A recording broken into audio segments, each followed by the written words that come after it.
Number 19 امام کے پیچھے سورۃ الفاتحہ نہ پڑھنا. یہ بھی غلطی ہے.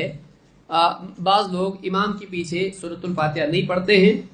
اللہ کے نبی صلی اللہ علیہ وسلم نے فرمایا لا صلاۃ لمن لم یقرأ بفاتحۃ الکتاب، اس کی نماز نہیں جو سورۃ الفاتحہ نہ پڑھے. جو شخص سورۃ الفاتحہ نہ پڑھے اس کی نماز نہیں.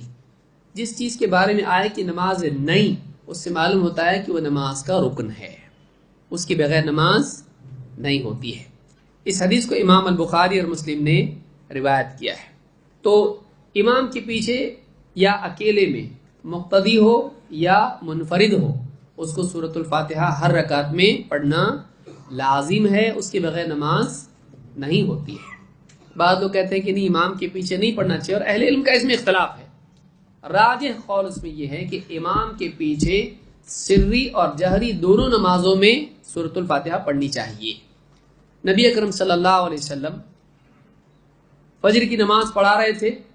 آپ نے نماز کے بعد کہا لعلکم تقرؤون خلف امامکم، شاید کہ تم امام کے پیچھے پڑھتے ہو.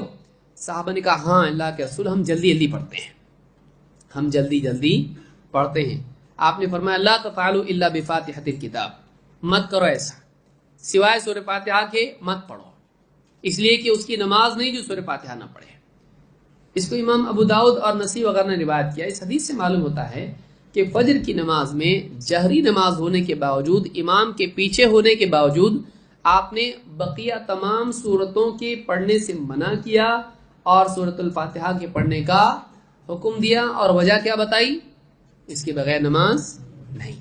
تو معلوم ہوا کہ جہری نماز میں بھی پڑھنا چاہیے، مقتدی کو پڑھنا چاہیے، امام کے پیچھے پڑھنا چاہیے، امام کے پیچھے پڑھنا چاہیے. بعض لوگ کہتے ہیں اللہ تعالیٰ نے قرآن کریم میں فرمایا وَإِذَا قُرِئَ الْقُرْآنُ فَاسْتَمِعُوا لَهُ وَأَنصِتُوا لَعَلَّكُمْ تُرْحَمُونَ، کہ جب قرآن پڑھا جائے تو دھیان سے سنو اور چپ رہو تاکہ تم پر رحم کیا جائے.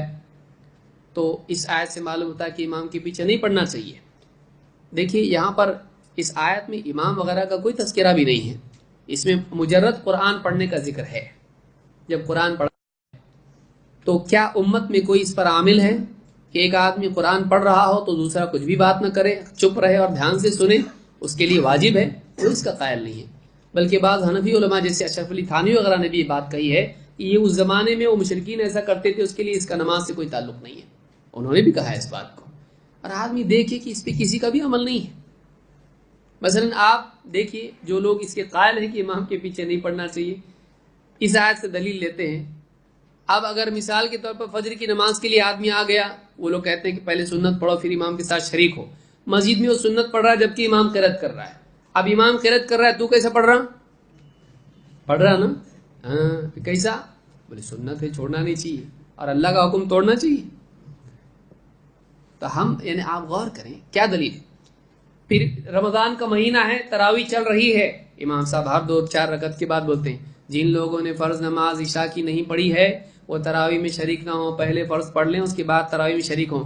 کیسا پڑھنا ہے امام صاحب؟ آپ پڑھ رہے ہیں ہم کے پیچھے، ہم کیسا پڑھنا؟ قرآن پڑھا جا رہا ہے چاہے جیسے ہی پڑھا جا رہا ہو، لیکن یہ اب فرض نماز پڑھے تو یہ پڑھے گا کہ نہیں پڑھے گا؟ پڑھے گا. وہ فرض پڑھ کے اس میں شامل ہو رہا ہے.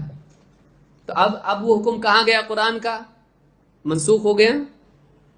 مدرسے میں پڑھ رہے ہیں اور قرآن خوانی میں پڑھ رہے ہیں، یہ بھی پڑھ رہا وہ بھی پڑھ رہا وہ بھی پڑھ رہا. تو ایک پڑھ رہا دوسرے نے کیا ہونا چاہیے؟ پھر جو پہلے پڑھا دوسرے والوں نے سب اس کے بعد چپ ہونا چاہیے. لیکن پورے مکتب میں صاحب پڑھ رہے ہیں، معلم بھی پڑھ رہا ہے، بچے بھی پڑھ رہے ہیں قرآن. تو وَإِذَا قُرِئَ الْقُرْآنُ فَاسْتَمِعُوا لَهُ نہیں یہاں پر، یہاں کہاں سے گیا، کہاں گیا حکم؟ وہ یہ سب باتیں ہیں. بلکہ اگر ایسا اس کا معنی مان لیں تو کوئی بھی اگر آ کے آدمی بات کرنا چاہتا ہے، جیسے آپ کی مثال کے طور پر آپ سے کوئی قرضہ وصول کرنے کے لیے آ گیا، آپ کیا کریں گے؟ الف لام میم ذالک الکتاب لا ریب فیہ ھدی للمتقین. بولا وَإِذَا قُرِئَ الْقُرْآنُ فَاسْتَمِعُوا لَهُ وَأَنصِتُوا. اب سامنے کھڑے کے جا بھی نہیں سکتا ہو، فَاسْتَمِعُوا لَهُ، سنو. ختم کر اللہ کے بندے، کب جاؤں میں؟ بول بھی نہیں سکتا ہے. سمجھ میں آ رہی بات؟ تو آیت عام ہے، اس کو خاص کرنے کے لیے آپ کے پاس دلیل چاہیے. تو یہاں پر یہ اس کا شان نزول ہی اس باب میں نہیں ہے. یہ آیت مکی ہے اور مشرکین شور مچاتے تھے قرآن جب پڑھا جاتا تھا تو وہ کہتے تھے لا تسمعوا لهذا القرآن والغوا فيه لعلكم تغلبون، یہ قرآن جب پڑھا جائے تم سنو مت، شور مچاؤ۔ دیکھیے دو چیزیں بیان کی گئی، لا تسمعوا لهذا القرآن والغوا فيه کہ تم قرآن سنو مت اور شور مچاؤ، کہا گیا سنو اور چپ رہو۔ آپ دیکھیں دونوں باتیں کیا ہو رہی ہیں، اس کے بالمقابل بیان کی جا رہی، سنو مت تو سنو اور شور مچاؤ تو کیا کرو، چپ رہو۔